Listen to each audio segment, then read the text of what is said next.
Hi and welcome. I'm Jenna Zadaka, and I am passionate about the Hebrew months and the way sacred time guides us into our wholeness when we can spiritually attune to the energies as we flow from season to season and month to month. This new month that we are entering, this new moon, is called Av, and in my opinion is the most transformative, potent, powerful month in the Hebrew calendar. It is corresponding to the month of Leo, or the Aryeh, the lion. So there's a lot of fierce, fiery, courageous energy this month that we can draw from and tap into and harness to really emerge stronger and more more focused on how we step forward and where we can move our energy into. So I'm going to tell you a little bit about this month, and then I'll guide us in a brief meditation to enter this new moon of possibilities. So we begin this month in Av during the 3 weeks of mourning. In the calendar last month of Tammuz, on the 17th of Tammuz, the walls of Jerusalem were broken into, and the beginning of these 3 weeks of mourning began, culminating this month in the 9th of Av, when the temple historically was completely destroyed. So we're entering in a very tender time of sorrow, of grief, of tending to those places that we often turn away from. And Tammuz last month really ushered us to look and see clearly the darkness, the difficulty, the places that we inhabit that come from hurt and loss, and especially the loss of being broken into. And we sit with our sorrow, our brokenness, and just let the light in. We're not trying to rebuild, we're not trying to fix, we just sit in grief. So when we enter this month of Av, we're already slowed down. We're already in tune with those places of hurt. And we're already aware of the places in our life that we have to grieve and that we possibly have suppressed throughout the year. We are already raw and vulnerable. So the first half of Av, that rawness builds in intensity, in heat. And this month corresponds to the element of fire because it is a hot and heavy and heated emotional body that we get to tend to. The first half of Av is when the temple was destroyed. And fire has that ability to destroy, to burn, to clear away. And so that fire of the first month is really the fire of destruction, the fire of separation, of hurt, the fire that takes us away from ourself.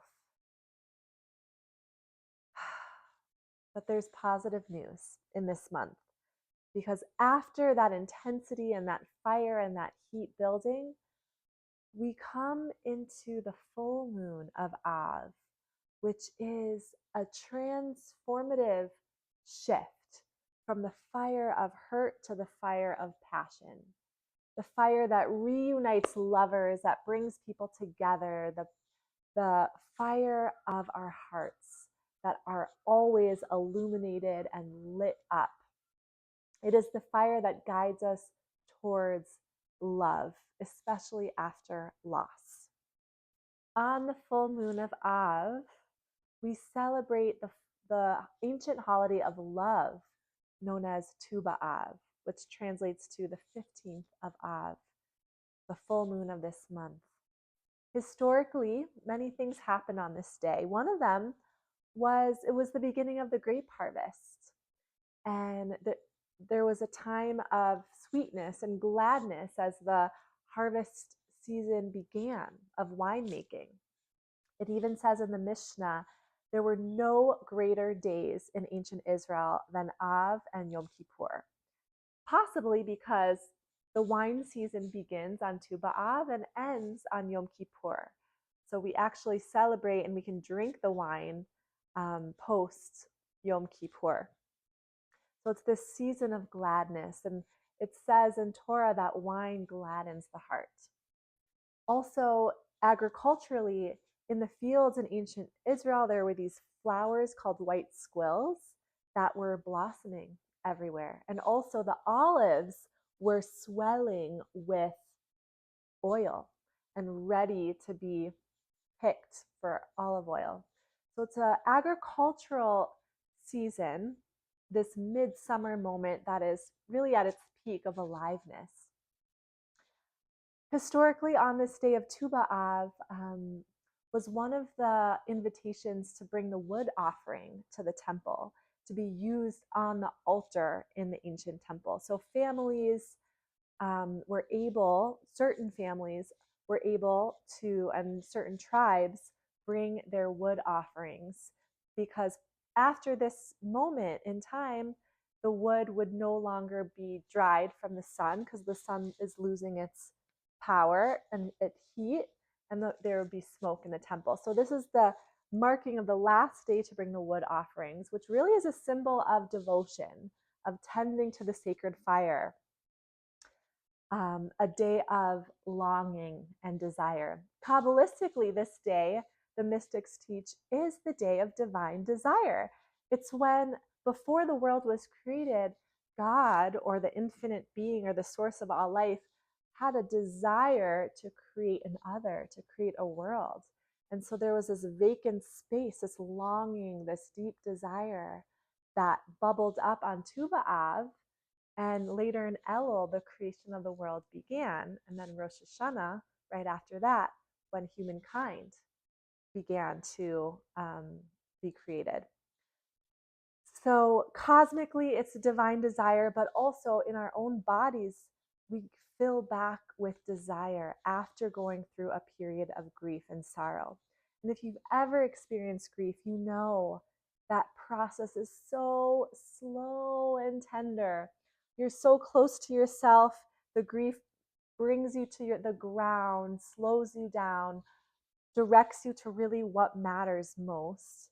And the more we stay with that feeling, by the time the waxing moon comes, there's more space in you. And that space opens up desire to love again, to find joy again, to dance again, to find a new song. So on Tu B'Av, all the maidens of Jerusalem would come to this full moon field wearing all white of borrowed clothes so that no one would be embarrassed and there was no hierarchy between have and have-nots. This was the ultimate circle consciousness of equality. They would wear white to symbolize chesed, loving kindness, and also to sway and dance among the white squill flowers and blend in with the blossoming of the fields. So these women would come and dance with hope in their hearts and courage, stepping out of their ashes to find illumination again and to restore relationships, to renew relationships. So this month is the ultimate transformation, from the ashes to the repair, from losing the ones you love to finding new love and repairing, restoring your relationship. It's really a transformation of the heart. And the invitation is to stay close. Perhaps you're on this timeline from the new moon to the full moon, of grief to love. Perhaps you're on a different timeline, and trust yourself. The main teaching here is to stay really close and know that the whole spectrum is possible. We can only love as deeply as we can grieve. Love and grief are sisters. They are so close. There's a quote I love by Andrea Gibson, a poet in Colorado, who says, "At the end of my life, I just want to feel that my heart has stretch marks. These stretch marks that indicate growth and repair and expansion." I'm going to read a very sensual love poem straight from Torah, from Shir HaShirim, Song of Songs. And you can close your eyes as I read it and slowly just notice what happens in your body. And what I love about this poem is it alludes to sacred sexuality, to mystical love, to a love that is out and beyond of shame, but is a love that is so deeply connected to our bodies and to the cosmos. Love and sexuality and union in Torah is the holiest act. So I'm going to read it. It's from Shir HaShirim 4:3, Song of Songs, straight from our Torah. Okay, get comfortable and I'll read it. There's so many visuals, so if you'd like to close your eyes and just visualize all these beautiful imagery.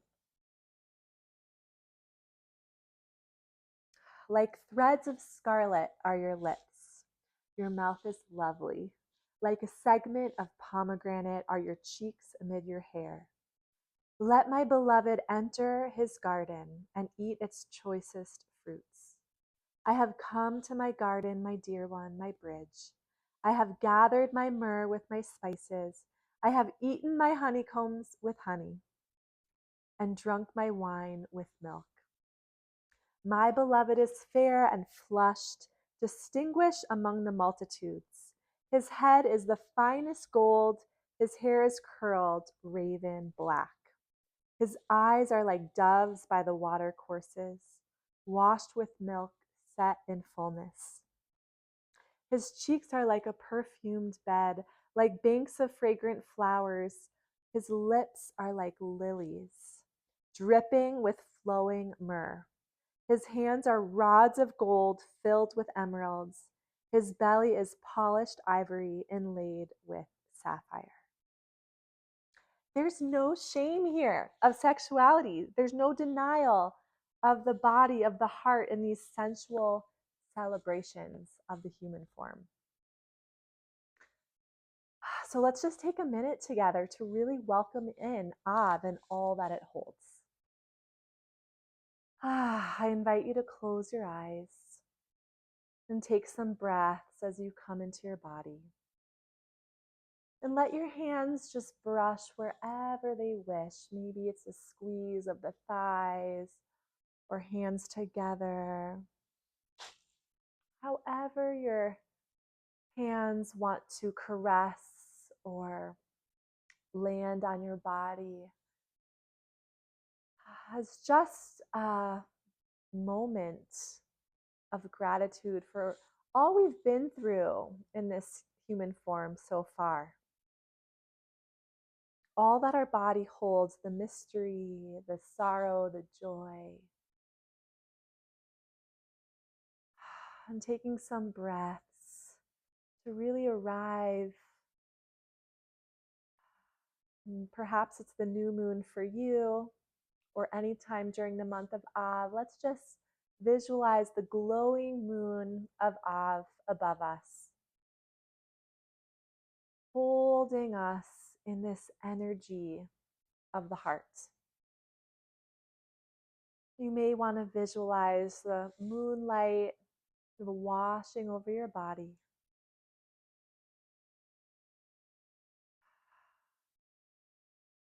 And letting that moonlight drip over the crown and down the shoulders, like a moonlight bath down the length of the body,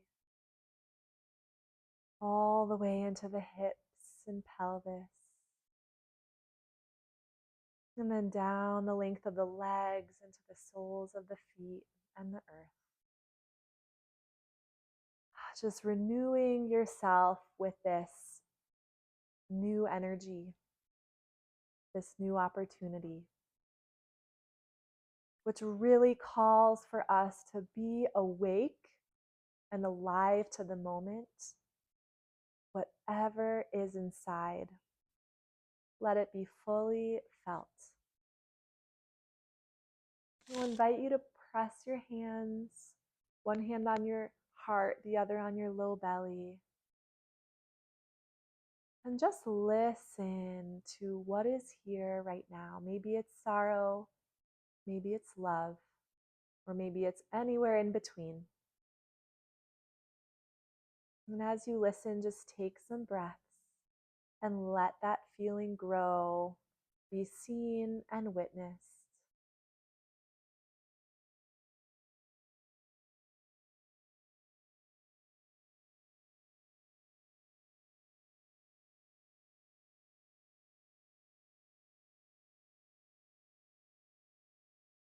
And as you breathe, perhaps your body may want to expand and contract either subtly or outwardly, ebbing and flowing like the moon.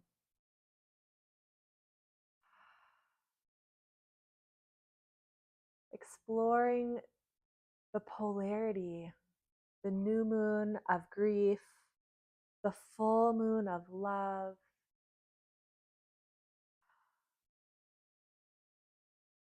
And the moments in between, and how we are stretched, how we expand from one to the other.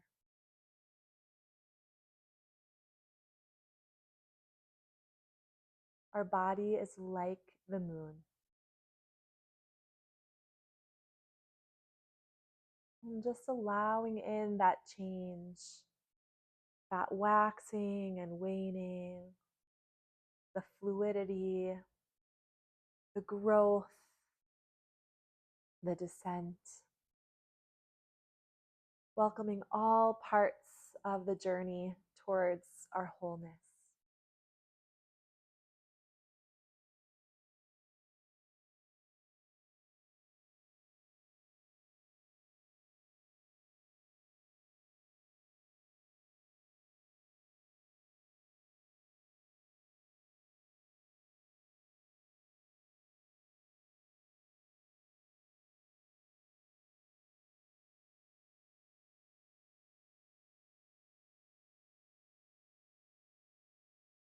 And bring awareness to any hints of desire.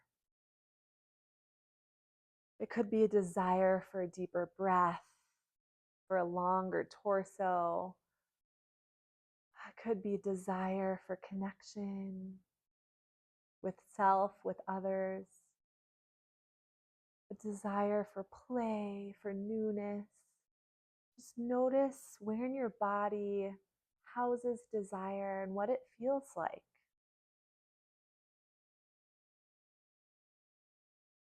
Desire in Kabbalah is known as tainug, a holy pleasure.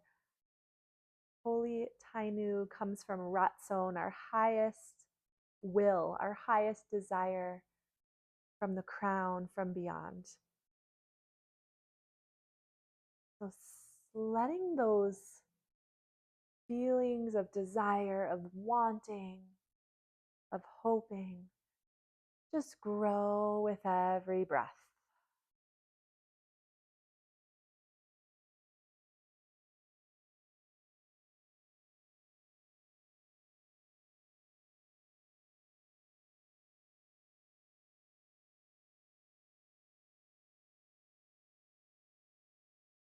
Exploring your edges of longing.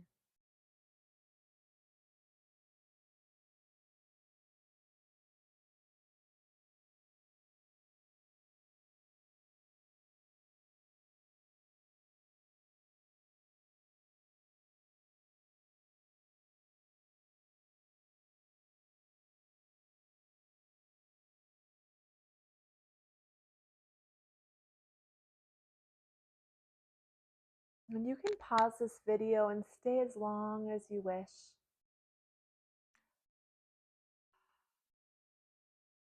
For this next part, as we move towards close, We'll invite in the energy of Av, which is chesed, loving kindness. And this sphira, this divine energy, is like a glowing moon. It's white with a tinge of blue, kind of like a moon casting light over the water. Visualize that color and that texture and that energy. And breathe it in, let it wash over you. Invite that light around you, beneath you. Breathe from the center of that space. Just letting love in with a few more breaths. Directing that love towards yourself and towards others.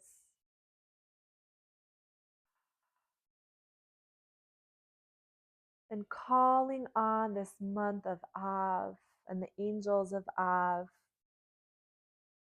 to give us the courage to tend, to stay with, and to let the love fully in.